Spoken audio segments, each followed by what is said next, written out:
तो दोस्तों आज की वीडियो में हम समझेंगे कि अगर आप एल्गो ट्रेडिंग में इंटरेस्टेड हैं तो आपको किन किन चीज़ों का ध्यान रखना पड़ेगा before starting the algo trading. अगर आप किसी से बनी बनाई स्क्रिप्ट लेते हैं या फिर आप खुद की अपनी स्ट्रैटेजी की अपनी स्क्रिप्ट बनाते हैं तो आपको किस किस चीज़ों का ध्यान रखना पड़ेगा before you go ahead and make your own script और use the existing script. Script का मतलब ये होता है कि आपकी कोई स्ट्रैटेजी है उसको आप कोडिंग के फॉर्मेट्स में आप उसको डिफाइन करते हो, कंप्यूटर को बताते हो कि ऐसा ऐसा ऐसा होगा तभी हमारी बाय ट्रेड आए, ऐसा ऐसा ऐसा हो तो ही सेल ट्रेड आए। ठीक है, तो ये चीजें आपको कंप्यूटर को बतानी पड़ती हैं। उसकी एक लैंग्वेज होती है, उस लैंग्वेज को बोलते हैं MQL। उस लैंग्वेज का नाम है MQL क्योंकि हम MT5 में काम करते हैं तो MQL लैंग्वेज होती है उसकी।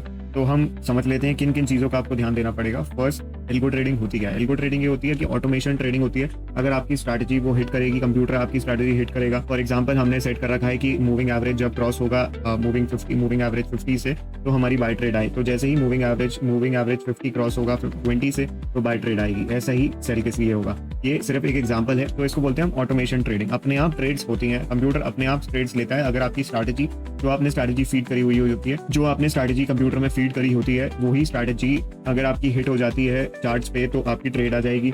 और buy trade, sell trade, trading profit और TP सब कुछ आपको अपनी स्क्रिप्ट में डिफाइन करना होता है, तभी आपकी स्क्रिप्ट बहुत अच्छी मानी जाएगी। आपको किस किस चीज़ों का ध्यान रखना पड़ेगा एल्गो ट्रेडिंग को अपने चार्ट्स में रियल मनी से ट्रेड करने के लिए। तो फर्स्ट ऑफ ऑल सबसे बड़ा चीज़ होती है कि आपका ब्रोकर अलाउ करना चाहिए।